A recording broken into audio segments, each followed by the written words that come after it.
Presidente, ¿cómo está? Muy buenas noches. Feliz, pero cansado. Tenemos poco más de 24 horas en México y parece que hemos pasado ya un mes aquí, pero muy agradecidos con México por cómo nos han recibido y por esta oportunidad que nos dan. No, encantado, presidente. Y déjeme entrar ya en materia. Usted se considera como un hombre de izquierda. Sí. ¿Qué es ser de izquierda hoy en día en el siglo XXI? Facilito, buscar la justicia en todas las dimensiones. No solo la justicia social, la justicia de género, la justicia étnica, la justicia etaria, la justicia intergeneracional, lo cual implica cuidar el medio ambiente, cuidar el único planeta que tenemos. Pero eso, tratemos de bajarlo a políticas públicas específicas. Encantado. La igualdad, que yo creo que es el gran tema de la izquierda, desde luego, ¿no? Históricamente, ¿no? No necesariamente la igualdad de oportunidades. A ver, eso es una diferencia, ¿no? Es diferente hablar. Concilia libertad con justicia. Libertad es una palabra que nos robó la derecha. Para ella, la derecha, libertad es la no intervención, sálvese quien pueda, la competencia. Que el de 200 kilos pelee contra el de 50 kilos sin árbitro. Para nosotros la libertad es la no dominación. Y para eso necesita justicia, igualdad de oportunidades. Pero a ver, eso que otra vez, ¿qué significa? ¿Cómo dar las mismas oportunidades? Que es una cosa que compartimos todos los países de América Latina. El que nace en clase media o clase rica tiene una posibilidad de quedarse ahí. El que nace de clase pobre, también hay una gran probabilidad que ahí se quede. ¿Cómo romper eso? Eso se llama la falta de movilidad social. Correcto. Y la principal muestra que nuestras democracias son democracias de papel, no democracias reales, ¿no? ¿Cómo romper eso?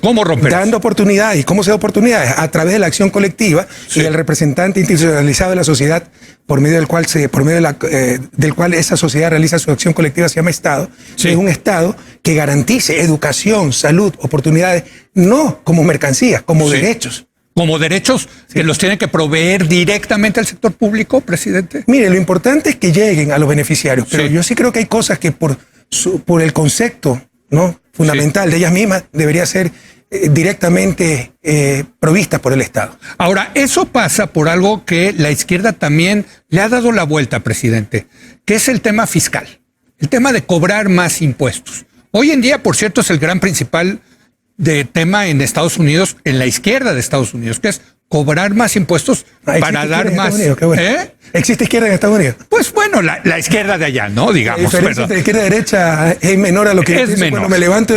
Bueno, pero si ve a Elizabeth Warren o a Bernie Sanders, sí, ya están hablando. Estoy siendo injusto. Así es. Pero pasa por un tema precisamente de cobrarle más impuestos a los ricos para darle más oportunidades a los pobres. Pero eso se llama sociedad. Eso se llama incluso civilización. Que el que más tiene, más pague, para con ese ingreso, ¿no?, financiar oportunidades para todos. Pero, a ver, significa desde luego eso. Pero si usted le sube los impuestos en un país como en América Latina, los capitales se van. Ese es el gran mito que existe. A ver. Baje los capitales, los impuestos, lo que usted quiera, que es lo que siempre hemos hecho, y verá que se seguirán yendo. Los capitales responden a otra lógica. A ver. De hecho, América Latina es la región con más bajos impuestos del planeta, una de las más bajas de las regiones con más bajos impuestos. Y somos el continente más desigual del planeta. Correcto. Y uno de los factores es precisamente aquello, que el que más tiene no paga más. Entonces es algo que tenemos que revisar. Pero entonces sí deberíamos de subir los impuestos adecuadamente, y debemos ver el todo, no solo la parte. Para los propios empresarios, primero, no puede haber empresas prósperas en países quebrados. Segundo, para que las propias empresas tengan prosperidad, necesitan a quién vender, y para eso se requiere una adecuada distribución del ingreso, adecuada distribución de oportunidades, como es manifestado. Pero nos hemos atrasado en ese sentido en el tema fiscal. América Latina está extremadamente atrasada y confundimos todo y nos dejamos engañar por el Fondo Monetario, entre otros. Por ejemplo, los déficits fiscales. Usted escucha déficit fiscal y considera que es pérdida. No.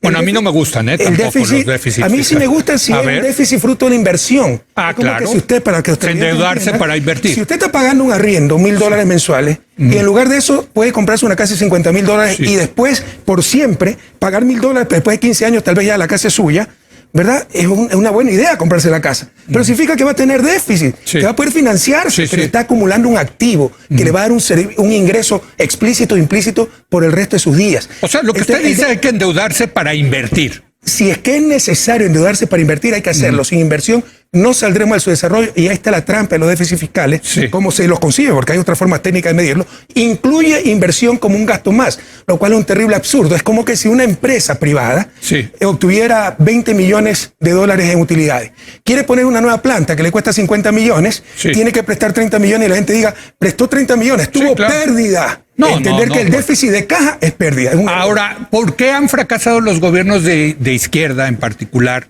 con este tema de endeudarse, pero no para invertir, sino que se los acaban gastando, presidente? No, tengo que decirle que los gobiernos de izquierda no hemos fracasado. El gobierno ecuatoriano fue un éxito total, y muchos otros gobiernos como el boliviano, por ejemplo, nosotros. Bueno, es el caso de Argentina, por ejemplo. Tuvimos varios años, ahí hay muchos mitos. Mire la respuesta del pueblo argentino. Tuvimos muchos años del más alto coeficiente de deuda, inversión pública, PIB, de todo el continente. Llegamos a un momento al 15%. 15%. ¿Sabe cuánto estamos en México? En menos de 3%. Nosotros estamos en 4 o 5%. Triplicamos porcentualmente y se duplicó el tamaño de la economía. O sea que en términos absolutos se multiplicó por 6 la inversión pública. ¿Y en qué se ve eso? En la infraestructura que tenemos, en escuelas. Eso es inversión social, escuelas, hospitales, pero también inversión productiva, los propios carreteros o carreteras, las hidroeléctricas, puertos, aeropuertos, y eso le da ingresos para el futuro, le da competitividad sistémica, es bueno, no es malo. Ahora déjeme preguntarle en ese sentido, porque Ecuador es un país muy especial porque no tiene control de su política monetaria, porque el dólar es su moneda. Terrible. Eso, a ver, terrible, dice usted. Sí. Terrible. ¿Y por qué no lo quitó usted? Porque hay cosas, es lo que se llama exit cost, usted seguramente lo ha visto, todos sus títulos, pero los costos de salida pueden ser gravísimos, pero no significa que sea algo bueno. Pero economía, como en la vida, hay cosas muy fáciles de hacer y muy difíciles de deshacer. Poner un subsidio es muy fácil. Sacar el subsidio y poder colapsar. Lo estamos viendo. El gobierno, ¿verdad? Lo estamos viendo, ¿no? Eliminar la moneda nacional fue relativamente sencillo, ¿no? En un momento de crisis se logró consenso, mucha propaganda, mucha manipulación. Salir de esa moneda extranjera para volver a una moneda nacional puede crear un cataclismo económico, social y político. Entonces, ¿no hay manera? Puede haber en el futuro, sobre todo ir a una moneda regional como la zona euro, y yo creo que ese es el destino de nuestros países. Porque eso lo disciplina, o sea, hay también una parte de disciplina fiscal si pierde el control de la política monetaria. Es la teoría de la extrema derecha, ¿no? Es que como ya me está diciendo. Como tengo dolor de cabeza, me corto la cabeza y se le va a acabar el dolor de cabeza, ¿no? Pero creo que es más el costo que... Pero no está usted de acuerdo.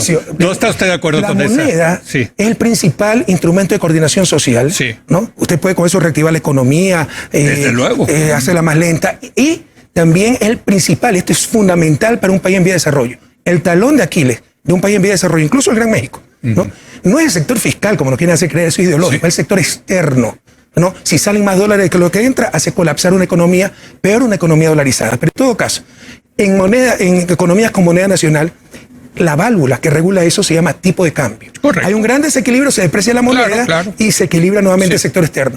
Nosotros no tenemos ya ese tipo de cambio. Yo lo sé. Esa es la principal pérdida de un sistema como el sistema dolarizado. Déjeme preguntarle las diferencias entre un país como Ecuador, que usted gobernó 10 años desde un punto de vista de izquierda y con estas ideas, y un país, digamos, neoliberal, vamos a llamarlo así, como Chile, que también está pasando por un momento crítico.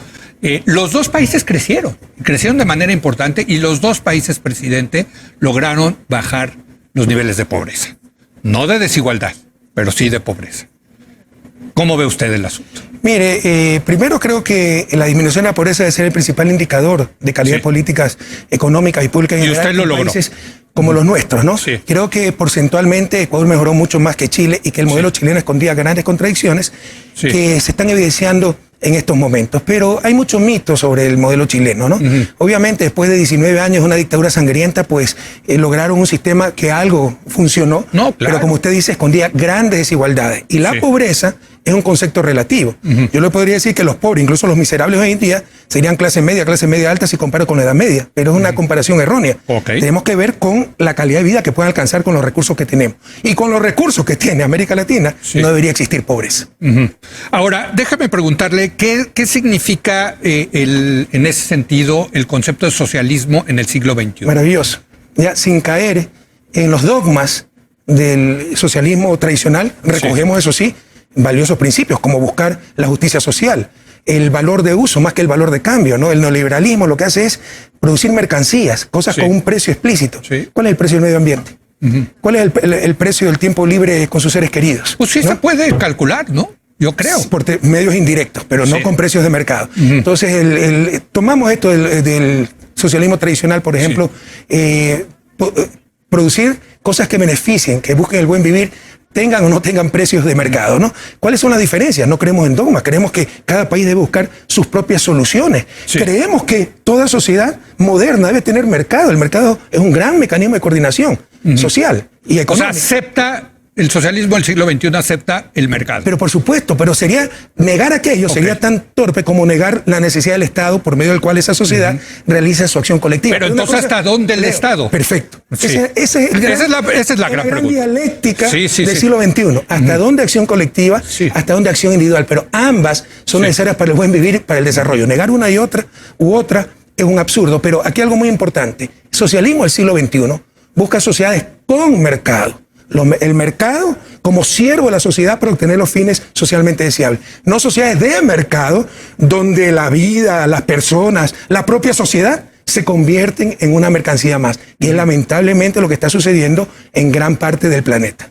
Ahora, ¿qué pasó en ese sentido en Ecuador? Porque vemos, usted ya salió como presidente, pero vemos ahora que Ecuador está teniendo problemas importantes, entre otras cosas que se dispararon estos problemas por quitarle un subsidio a las gasolinas. ¿Qué pasó? ¿Cuál es su interpretación? Echaron al traste pues, el modelo tan exitoso que tuvimos durante 10 años. Mire, así, si usted es honesto, de derecha, izquierda, va a reconocer que los 10 años, 2007-2017, han sido los años más prósperos de la historia contemporánea del país. No, los números son muy buenos. Estudio internacional, duplicamos el tamaño de la economía, fuimos los campeones regionales en reducir pobreza, reducir desigualdad, pasamos los últimos puestos, los mejores puestos de infraestructura, y bueno, no quiero cansarlo enumerando esto. Viene este señor Moreno, que ganó elecciones en nuestro nombre. Era su vicepresidente. Y nos traicionó totalmente y adoptó el programa perdedor y repartió la patria entre nuestros enemigos políticos. Nuestra gente tiene una mentalidad equivocada, que democracia es votar por alguien para que haga cosas buenas, no un poco indefinida. Democracia es votar por el programa que se presentó en la campaña. Pero bueno, le dieron oportunidad a Moreno, traicionó a Correa, está pactando con la oposición de Correa, pero bueno, va a hacer algo nuevo y mejor. Y no hizo nada, destruyó todo y estamos peor que nunca, hasta que explotó. Y la gota que derramó el vaso fue la liberación de los precios de los combustibles, que yo creo que un subsidio, cuidado, eliminar un subsidio no es creación de riqueza, es redistribución de riqueza, pero sí distorsiona precios relativos y puede hacer que se sobreconsume ese bien, lo cual no es deseable en el caso del combustible. Pero si subsidia usted la gasolina, lo tiene que pagar el gobierno. Pero hay otras formas de ir minimizando ese subsidio, por ejemplo, potenciando transporte masivo eléctrico, que es lo que empezamos a hacer en mi gobierno. También tenemos otro combustible subsidiado que es el gas para uso doméstico. Estábamos reemplazando las cocinas de gas por cocinas de inducción eléctricas altamente eficientes. Todo eso lo echaron al tacho de basura y viene lo que llamamos paquetazo, ¿no? De un solo golpe liberar los precios de los combustibles, lo cual iba a incrementar pobreza, a la cual ya habían regresado 500.000 de ecuatorianos estos 2 últimos años. Entonces se equivocó el presidente Lenín Moreno. Además innecesario. Lo que pasa es que prepararon, fue un cóctel Molotov que lo fueron. Pero cuando preparando. Dices ¿quién lo preparó? ¿Quién el está gobierno, detrás porque el principio que hicieron, empezaron a reducirse impuestos, disminuir ingreso fiscal. Eliminaron aranceles por el fundamentalismo de mercado, libre comercio, en una economía dolarizada. ¿No está de acuerdo usted con el libre comercio? No, con el comercio inteligente sí, con el bobo aperturismo jamás. Y revise la historia, ningún país se desarrolla así, salvo un par de excepciones. Bueno, a nosotros nos ha ido muy bien, la verdad, con el libre comercio. ¿Y dónde están entonces los resultados en desarrollo? Porque a nivel de desarrollo no muestra ninguna diferencia, con todo respeto, México, con respecto a América Latina. Bueno, se ha subido el ingreso per cápita en México. A nivel de índice de desarrollo humano en Naciones Unidas, ustedes están por encimita del promedio de la... Pero yo no me puedo imaginar un México sin el Tratado de Libre Comercio. Yo sí me lo puedo imaginar, por el contrario, ustedes son la muestra de los mitos que existen al respecto, porque 25 años ya de un tratado, el NAFTA, al lado del mercado, el segundo más grande es Europa, Estados Unidos y Canadá, con Canadá sí es más grande tal vez Norteamérica, y no muestran, ya debería ser desarrollado. Pues, si pero entonces le da la razón al argumento de Donald Trump de que hay que ser proteccionistas. No hay país que se haya desarrollado sin adecuado proteccionismo. Pat Buchanan dijo, no hay nada más antiamericano que el libre comercio, y tiene toda razón. Revise el proceso de desarrollo de Estados Unidos del siglo XIX. Fueron los creadores del proteccionismo moderno con Alexander Hamilton. Y el que más impulsó el proteccionismo fue Abraham Lincoln. Eso fue parte de las causas de la guerra civil norteamericana. Pero estamos discutiendo algo. Sí, bueno, ya nos fuimos al siglo XIX. Estábamos en Ecuador precisamente. ¿Quién estaba detrás de esto? La idea de abrir, de la apertura, en fin, en Ecuador. El nuevo modelo neoliberal, Sí. ¿No? Entonces era el sálvese. O sea, regresó el neoliberalismo. Por supuesto, el modelo que nos impusieron el neoliberal, y un neoliberalismo criollo, con trampa, ¿no? Sí. Porque en Estados Unidos tiene un sistema de impuestos progresivos. Acá no. Acá se disminuyen impuestos a los más ricos, y ya me recuerdo por qué nos desviamos del tema. Perdón. Eliminaron aranceles, Sí. lo cual es gravísimo en dolarización, porque si ya no tiene política monetaria, tipo de cambio para controlar desequilibrio en el sector pierde externo, competitividad. Ahí solo le queda la política comercial, y eliminaron aranceles. Con eso también pierde el fisco. Aumentaron gasto innecesario por cuestiones políticas. Reconocieron deudas ilegales con el Instituto de Seguridad Social. Restituyeron un subsidio con la Seguridad Social carísimo. Es el mismo monto que lo que iban a recuperar con la liberación de los precios de los combustibles, y cerraron fuentes de financiamiento interna, la Seguridad Social del Banco Central, que es propia plata, es plata pública. Fue un cóctel molotov para quedarse sin fuente de financiamiento y solo tener que recurrir al Fondo Monetario, que nos impuso un programa de ajuste durísimo que incluye, entre otras cosas, liberación de precios de los combustibles. Estaba leyendo de uno de los logros que se dio en sus 10 años de gobierno, que fue la baja de la criminalidad. Y me parece que este es un tema, se lo pregunto, porque yo creo que este es el principal problema que tiene este país, mi país, México. ¿Qué hicieron ustedes? Eso es parte del éxito económico, porque no hay mejor política de seguridad que el desarrollo humano.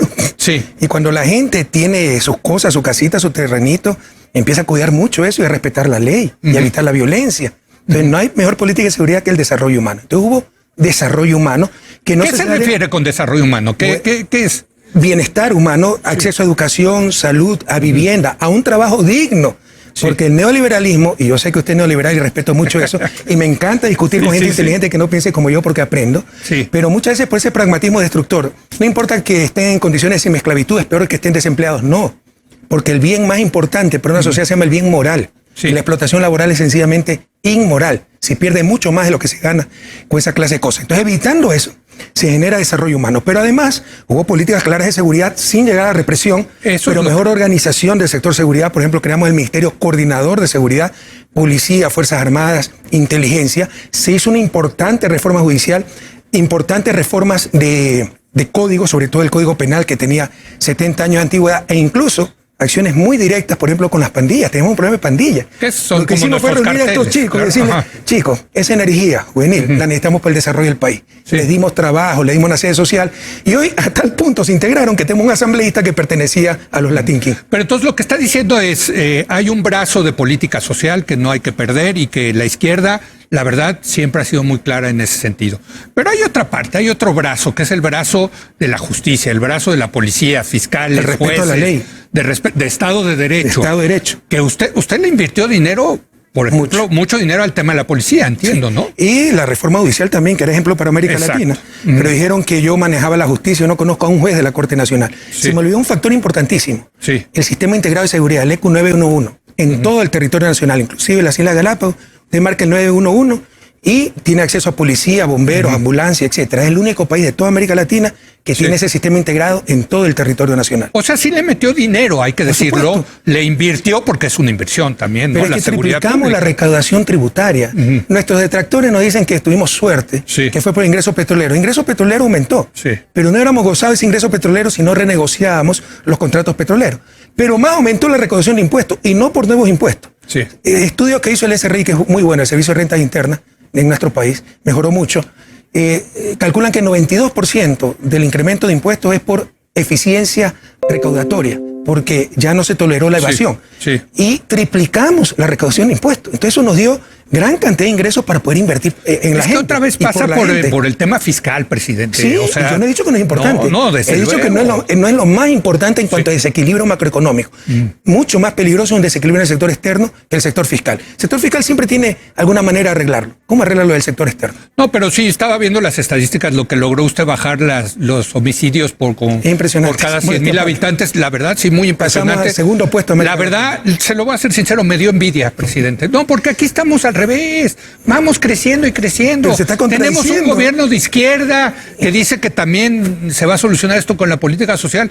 Ya lleva casi un año el presidente López Obrador y la violencia está peor que nunca. En un año no se puede hacer nada, ni en 10 años. Se puede hacer mucho, pero no se puede hacer todo. Los procesos de desarrollo más rápidos, Singapur, Corea del Sur, sin democracia, con regímenes muy fuertes, tomaron 25, 30 años en circunstancias totalmente diferentes, con un ambiente geopolítico muy favorable por la Guerra Fría, etcétera. Pero en todo caso, no decía que era un éxito el modelo mexicano. Eso se debe reflejar también en seguridad. No, bueno. ¿O de qué sirve tener más crecimiento económico, más ingresos promedio, si nuestros hijos no pueden salir a pasear tranquilamente a la calle? Pues déjeme, lo cambio. No creo que yo no pueda haber una gran transformación hacia un Estado más activo, a un Estado que proteja, que dé más bienestar, si no hay seguridad. Es que ahí hasta los neoliberales estamos de acuerdo. Es un problema de bien público. O sea, no, es una falla del mercado. No, en el problema, no en las soluciones, porque muchas veces la derecha viene solo la represión.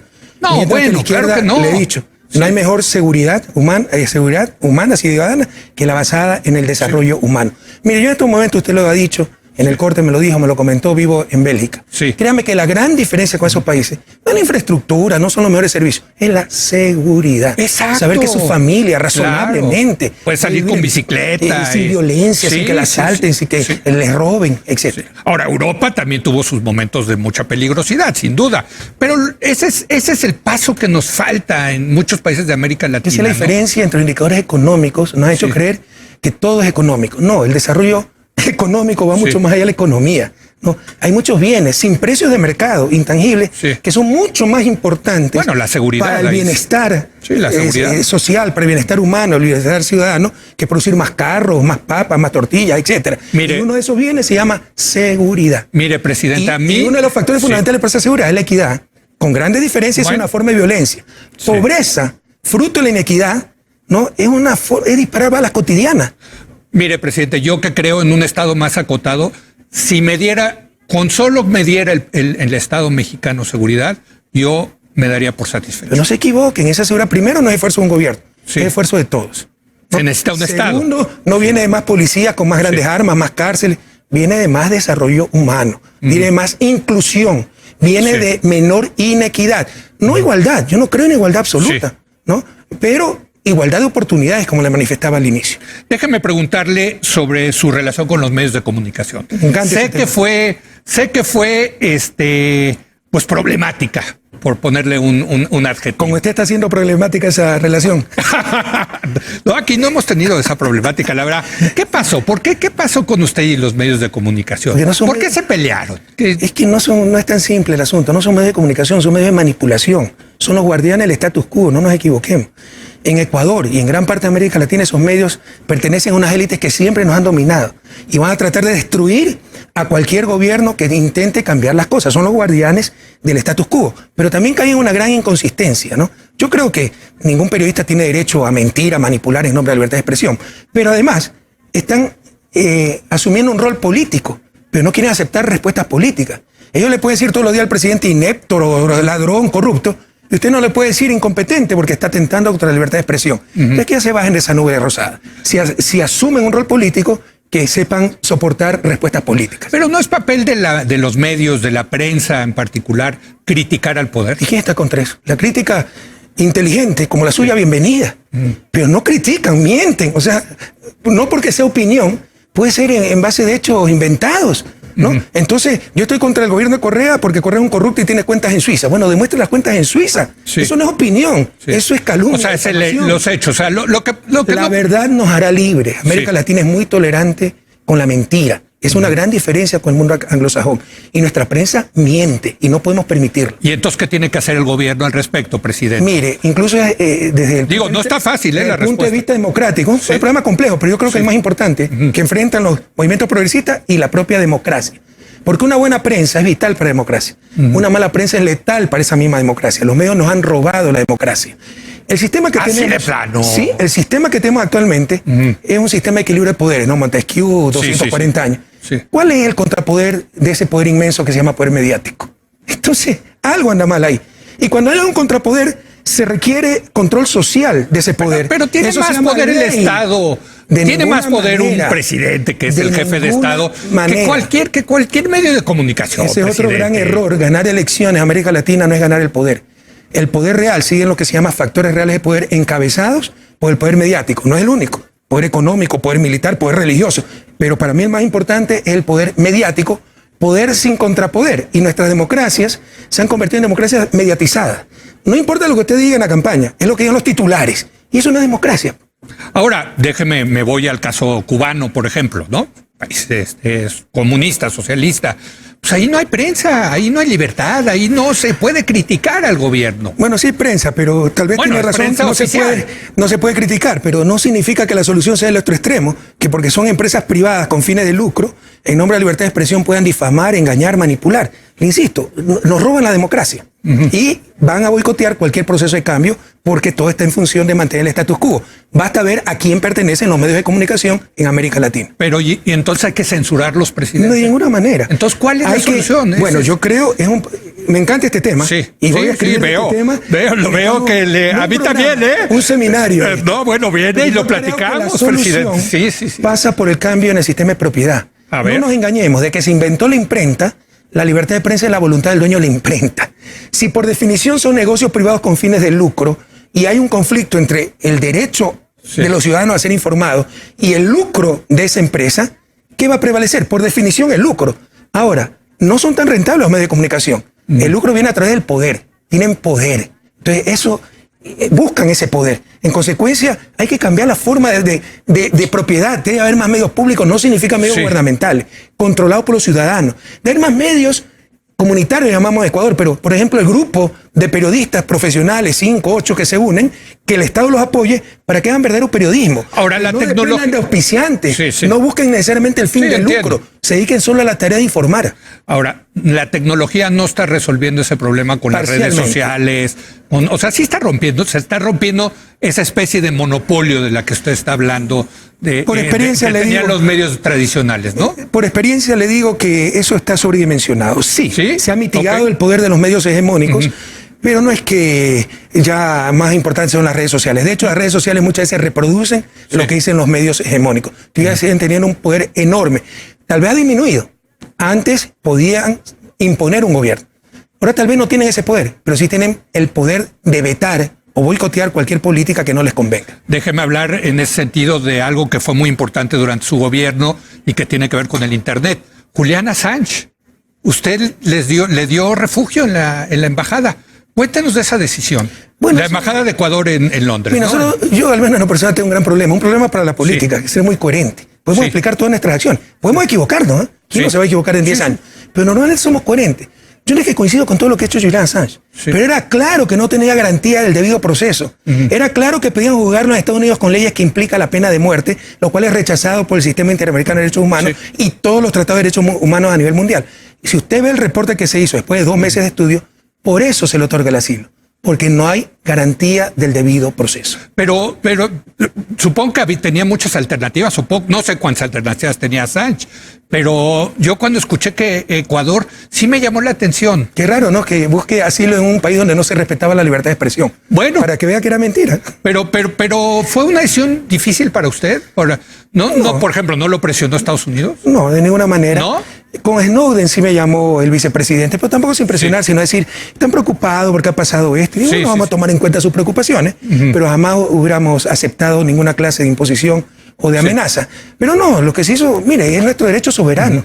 Nosotros podíamos darle el asilo sin dar explicaciones a nadie. Pero se hizo un estudio de 2 meses, con un reporte ahí, y fundamentando las razones por las que otorgábamos ese asilo. Déjeme hacerle una última pregunta, y desgraciadamente ya no nos queda mucho tiempo. Yo me hubiera quedado mucho más tiempo con usted. Encantado con Se ve que le gusta la polémica, presidente, y me encanta, ¿no? Me gusta el diálogo, enriquecerme con las opiniones de los demás. Así es. López Obrador en México. ¿Cómo ve? ¿Es un cambio importante? Por supuesto que es muy importante, pero no le pidan hacer todo y en menos de un año. Le repito, ganar elecciones en América Latina no es ganar el poder. El poder real sigue en los factores reales de poder, poderes fácticos tradicionales encabezados por la prensa. Pero yo creo que López Obrador es una gran esperanza, no solo para México, sino para toda América Latina. ¿Se está configurando un eje de izquierda, diría usted, en América Latina? Hubo una reacción conservadora. La época de oro de América Latina fue 2002-2014. Eso lo dicen también estudios como de la CEPAL. 90 millones de ecuatorianos de latinoamericanos salieron de la pobreza. Bueno, también coincidió con el boom de los commodities, ¿no? No todo se explica por eso. Pero bueno, estudios donde dicen que Ecuador tuvo un desempeño mucho más allá de lo que justificaban el incremento del ingreso petrolero. Pero en todo caso, salieron de la pobreza 90 millones de latinoamericanos, mientras Europa decrecía, Estados Unidos estaba estancado, América Latina crecía, disminuíamos desigualdad. En el 2014 se revierte eso. Entre otras cosas, por el cambio en el entorno económico, el desplome de los precios de los commodities, y que la prensa de derecha dijo es culpa de las políticas progresistas. Y empezaron a llegar gobiernos de derecha reaccionarios por todos los medios, a las buenas o a las malas. Por ejemplo, en Argentina lo ganaron democráticamente, entre comillas, sí, aunque el gran opositor de Scioli fue el Clarín, no fue Macri.